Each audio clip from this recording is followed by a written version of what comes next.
to 719 News. My name is Elizabeth Silva. And my name is Garrett Kelly. And this year has been off to a great start. So much has happened this fall, from our football team making the playoffs, fundraising events, clubs and activities, The Theater Guild production of Chicago, and so much more. This year has also been the mark of the change with all the changes and advances at CHS. Yeah, including the parking lot renovations, the cracking down on attendance, the removal of lapping and flex block, and the switching off of plus and pride schedules. One of the main changes to the school is the new changes to the schedule with Pride Block. Yeah, and this extra block gives students the chance to have more time to study, make up a quiz, or just do something fun. Pride Block has become beneficial to many. Yeah, let's see what everyone has been up to during Pride. Edited by Sophie Boucher.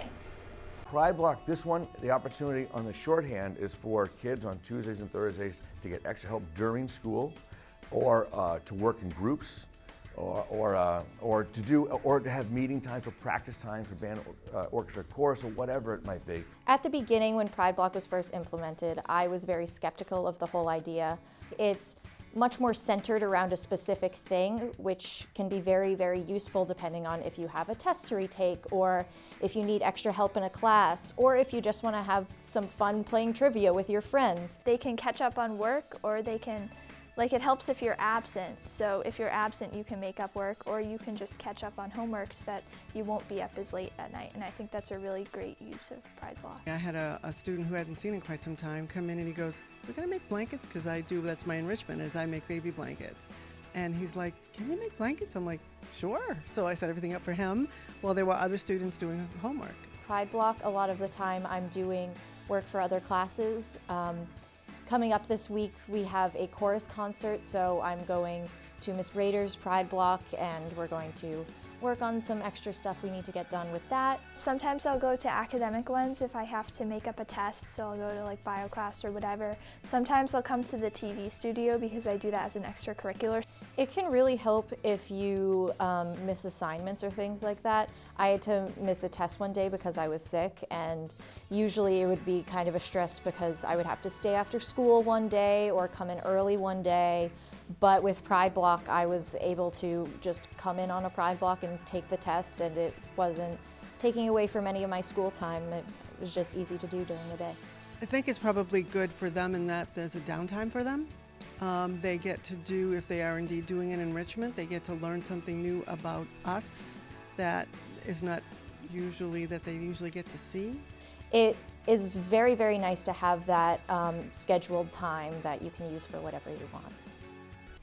It seems that the people enjoy Pride Block with all the current activities that are going on, like DLT, enrichment, academic options.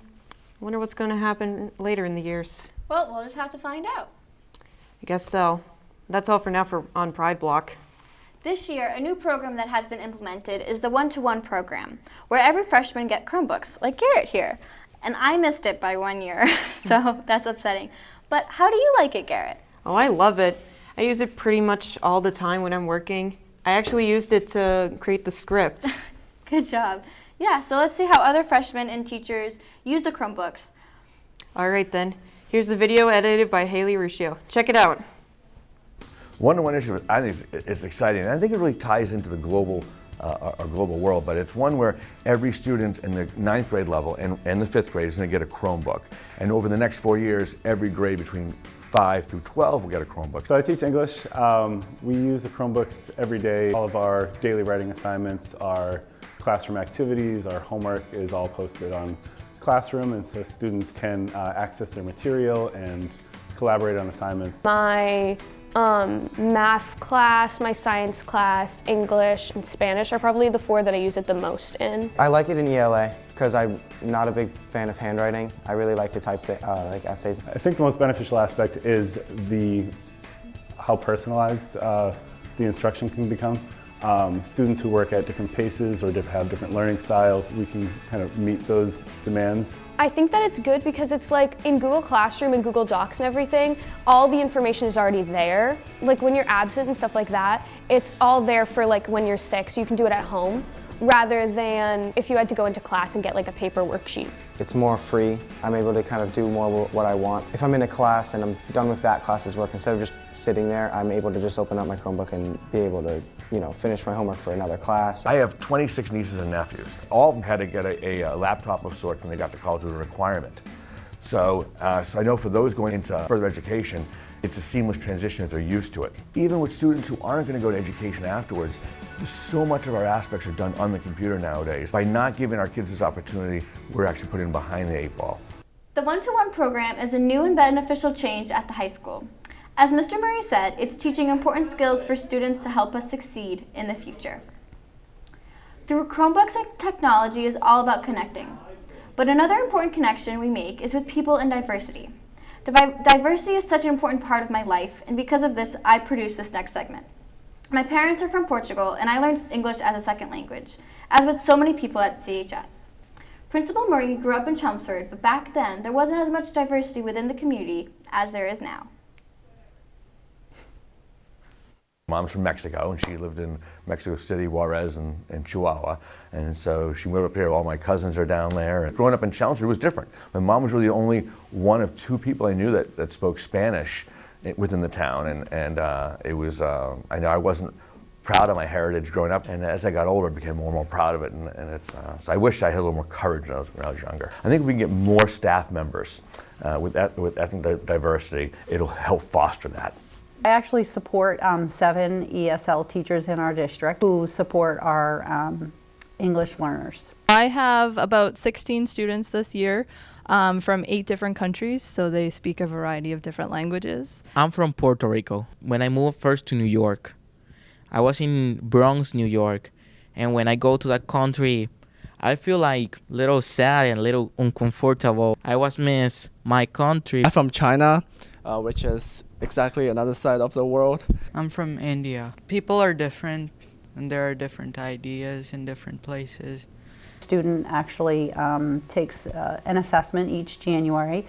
It's called the Access Test. And so based on those test results, students get a variety of different supports. It helps me to speak more English. I talk more English to the people of the school, and Miss Morrow, she helped me with that. I've been to another classroom. I don't feel really comfortable at the beginning. Then I would decide to make friend probably in here though. It's just like maybe at lunchtime we could have lunch in this room together. So students have the opportunity to work on classwork, homework, and their core classes in my ESL skills class, and they can work with their peers. And that's probably like one of my favorite classes. She helps us keep our grades up, and whenever we need her, she's always here.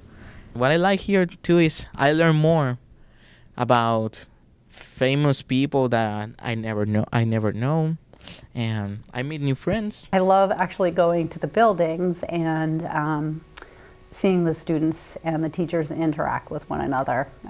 There's nothing like it, seeing that connection that students are making with their teachers. I love getting to meet students from all over the world. I think that's the coolest part of my job. My students are extremely motivated. They want to be here. They want to learn English. So that's fantastic to come in every day and have students who want to be here and want to learn. The ELL program has become a family. It has shown our CHS community has grown and become more diverse in welcoming everyone. Another family is the NHS Creates. A great event that CHS has done was the horrifying fundraiser Hunt for a Cause on October 26, despite the downpour. I loved going around and interviewing the NHS officers and the cabins. Segment producer Kaylee Duggan and editor Jaden Ortiz.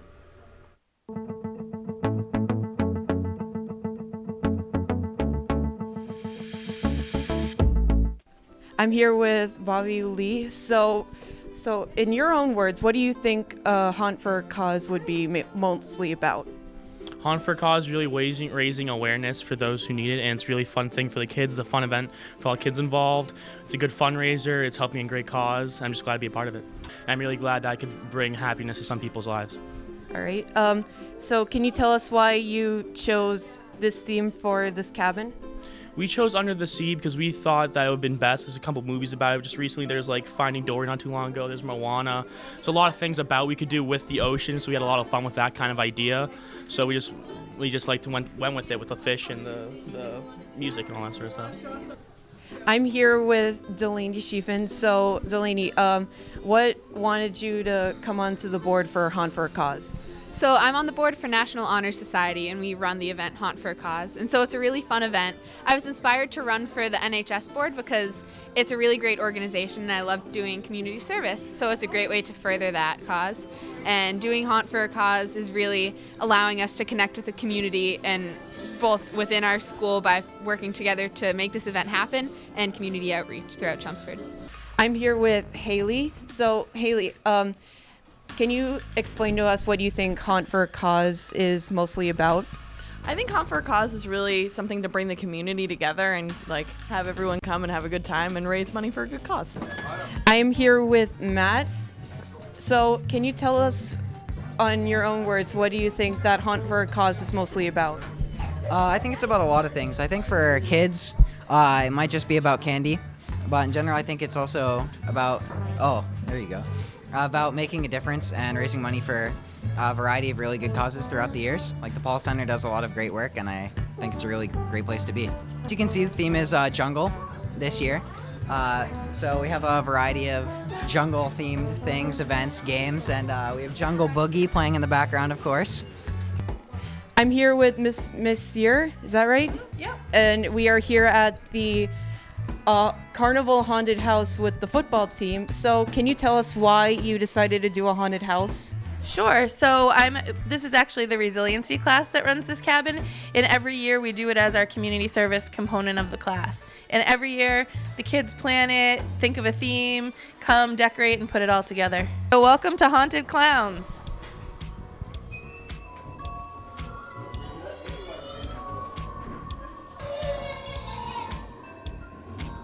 And we have our creepy clowns in here too. Greg, what is the best part of the day for you so far? Scaring little kids. Say it again. Scaring little kids. Aiden, how about you? I don't really know. Just scaring people in general. Scaring people? We're a scary bunch. And here's Tegan, our ballerina clown. Tegan, what's your favorite thing so far today? I love seeing the looks on their faces whenever we scare them. Me too, it's fun. And that's our haunted cabin. I'm here with Emma LaCava. So Emma, what made you want to design a cabin for Haunt for a Cause? Well, Lime is our club. We're Leadership in Motion Everywhere, and all of our proceeds that we make from our events go to charities. So we figured, this is going to a really good cause, going to the Paul Center, so we really wanted to be a part of that. And it's just a really fun thing to do. I mean, we decorated our cabin. We're all just dancing around here. We're having a great time. So, yeah. I am here with Eileen. So can you tell us a little bit about what your cabin is doing? Well, we are Scary Music, and we are trying to get the kids involved with music, and so we have drums for the kids to play, and we have games, and we want to keep a theme of orange and purple and black, so keep in the Halloween spirit. Hello, I am here with 3 board members. Can you tell me what your names are? I'm Olivia. I'm Hado. I'm Forum. All right, so can you tell us in your own words what you think Haunt for a Cause is mostly about? I think it's definitely about supporting the Paul Center and just all the kids that this place helps, and just raising money for that, and also helping the community have a fun Halloween activity. I agree with Olivia. I think it's a lot about the community itself, bringing everyone together and just having a fun Halloween event. Yeah, I think it's just a fun way to help a great cause. All right, well, thank you guys for coming. It was a spooky time. Everyone came together and made the event fun for the kids. Haunt for a Cause is all about connecting with people to support a great cause. And you did so good, Garrett. Yeah, thank you. It was so fun, despite that it was raining like crazy, and I did get a little scared from the haunted houses. That's okay, I would too. The next pack we have is about the mentor committee. I am actually a mentee myself, and I love how this works with all the upperclassmen helping you along the way. Yeah, and I can't wait to be a mentor. It's such a great program teaching high school students how to be a role model and helps mentees feel more comfortable at CHS. Members of the mentor program and Ms. Orsini explain about how the mentor program is all about. With the sister duo segment producer Jillian Brennan-Barbeau and edited by Jacqueline Brennan-Barbeau. involves a group of about 200 juniors and seniors who have applied for and been vetted by faculty to mentor our incoming 9th graders. Every month they have a meeting, so there's usually 2 meetings with their mentor advisor who oversee Plus Block and all their mentors, and then a few days later mentors will meet with their mentees during Plus Block. They kind of make sure that things are going well, they check in with them and talk about upcoming events. The purpose of the mentor board is to organize our whole mentor program at CHS. I think we do a lot of work when it comes to pairing the mentors and doing things like making sure that the meetings are scheduled on time and everyone knows what they're doing. I was worried about really fitting into CHS with all the different classes and all the new people since they're all from different schools. So the mentors really helped with getting to know everyone, making sure that all your classes are good, and getting used to the transition for a new school.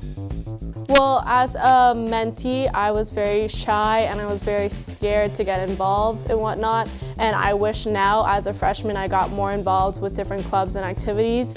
And I definitely am now, but I wish I took advantage of that when I was a freshman. So now I kind of encourage my own mentees to take that step. Mostly getting around the school because it was really big compared to Parker. But then she kind of like walked me through the day, my first day. And then she got me to all my classes, and yeah. I think by being a mentee myself, I was able to see both the things that worked well with being a mentor and what kind of questions to ask, where I should help, where I should let them fight their own battles. I'm glad that all the juniors and seniors were able to be mentors and help all the freshmen, and I hope it will be as great as this year too. We have so many fall sports at this high school, like cross country, football, field hockey, volleyball, golf, soccer, cheer, and swim. Let's see what the girls' swim team captains have to say about what it means to be captains. You have to be like a role model for all your teammates. It's a lot of responsibility, but also a lot of fun because you get to see your whole team grow. I appreciate the team a lot more after being captain. I understand what happens behind the scenes. Some people who joined the team, they didn't really even swim that much beforehand, or they were like novices. Once we start the actual season with Miss Kinnett and like all the other coaches, you see them like people who are in lane 1 and they were like falling behind, and then their stamina improves, and then during meets they drop so much time. It's like you wouldn't imagine. At tryouts, we did time trials of every event, and every girl on the team dropped at least in one event. Everyone did really well. Everyone went progressively faster than years before, so that was good. We did really good. We had a 9-3 record, and we sent 15 girls to sectionals and 12 girls to states. Swimming's more like an individual sport, so like practicing, you have to really push through yourself, but when it comes to relays, we really like push each other. We do fundraisers, we plan those together, we do car washes, we have sleepovers, and it's actually really cool because, and like carpools, we become like really close with our carpools. And I mean in the pool we're like one group as well, because I mean there's like 6 lanes, but even like in the locker rooms or before we're on deck, we always like talking to each other, and we're all pretty close, yeah. The girls' swim team really improved and excelled this season. They sent girls to states and sectionals, a huge accomplishment. Another great accomplishment was a Chicago production put on by the Theater Guild. I loved watching the show. You could really see everyone's passion and love for their art. The music, the dancing, acting, lights, and all came together to make the show one we won't forget. Video edited by Sarah Evans. I'm very happy with the choice of Chicago. I think it's just such a fun show to do. It's just so different from the other shows that we've done in the past. Chicago is a very stylized dance show. It's kind of Bob Fosse like stylized jazz, which is very different from kind of most other shows you'd see, especially in the high school division. So it's takes a lot of research, and it takes kind of teaching people who might not know the style. It's just such an entertaining show. Like, you will never want to take your eyes off the stage. Just the material alone, it's like enthralling. We choose the production team. We have planning meetings with costumes and lighting and set. I talk about my vision and ideas. They bring back their vision and ideas, and we collaborate. because the more that the kids are allowed to do and are enabled to do, I find that some of the ideas that they come up with are far better than the ones that I had. And so it's been a lot of fun, like experimenting, using my own imagination to interpret like how I see the show. It doesn't have to be strictly period, which is very fun. I decide the textures, the colors, and like all of that stuff, like the minute details of the set, and I have to teach the crew how to do it. The first day with crew and cast sometimes can be a mess, but it's always a lot of fun to see how your part of the show plays in with everyone else to create the full experience. As a band director, there's always that excitement of performing a piece of music, but this is 20 different pieces of music, and coupled with acting and singing, and there's always a huge audience. My favorite part of theater, I'd say, would have to be the mentality that we have all together, that just everyone works together, and what we make and put together at such a really quick pace is really just amazing. That's what I love seeing go up. My favorite part about theater is probably the community that is created through the experiences that I've had. Everyone is so close, and we really do try to support each other in everything. A main reason why I do theater is just so nice to see everything come together and everyone working together. It's really nice. Chicago was stupendous. They sold out for 2 nights. This was actually my first ever at the high school. And I loved the community of the Theater Guild. And I love being a part of the show with all the hardworking people, actors, crew, and pit. Everyone supports each other, and I can't wait to be in the next shows at CHS. Yeah, and another school event where everyone supports each other with the school and the school spirit is off the charts is Pep Rally. So Garrett, how was your first Pep Rally? Oh my God, it was just great, Yeah. I was really surprised by how much spirit all the classmates had. Oh yeah, the band, the color guard, dance team, senior skit, and all the speakers hype up the crowd. Well, we should show everyone what happened during the Pep Rally, right? Yes. This video was produced and edited by Supal Takar. Wow, if I describe Pep Rally, there is a lot that goes into it. I think a lot of people back in the day, they used to think of Pep Rallies and it was only like a celebration of like football. It's a way to get hyped. I feel like that's the best way to describe it. And watch your team come together to beat Billerica. Like cheer during Pep Rally is just, it's like the one time we can show the school what we do for real, other than cheering at the games. So the color guard performs during Pep Rally. We have a routine. Yeah, so we use flags in Pep Rally, multiple different color flags, and then we also use batons and rifles. So as captain of the dance team, I choreograph and put together all the dances, and I stage people, and we make sure that everything runs smoothly with the songs and the music. CHSTv's role in Pep Rally is actually new this year, so we've never filmed Pep Rally before, so get excited. So this year TV is filming, and it will be broadcasted live to families so they can get hyped. Senior Skit is a fun tradition that happens every single year. We put everyone together, we make a Chelmsford and a Billerica team to signify the Chelmsford and the Billerica side, and we basically dance battle and Chelmsford ends up winning, and it's kind of a good luck charm for the Billerica game the next day. So basically the band is there to just keep everyone pumped up and really keep the energy up, and also just be as loud as possible. As drum majors, we do lead the band when we all kind of rush on to the basketball court, whatever side we are on. Pep Rally is like a good source where like everyone comes together to do something good, and I think that all the excitement and all the people that participate in it are a great opportunity to take all those people and all that excitement and transfer it into something good for the community. The performers, the sport captains, announcers, along with the TV crew, all came together to make Pep Rally awesome. It really spurred the football team to almost beat Billerica, and we were so close. It was such a great game.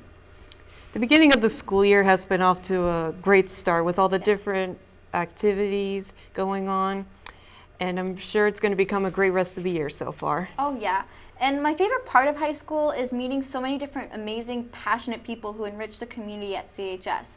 The sports teams did awesomely, the Theater Guild is on fire, and the school spirit is outstanding this fall, and I can't wait for the rest of the school year. From 719 News, this was Garrett.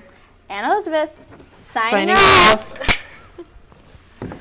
That was so good.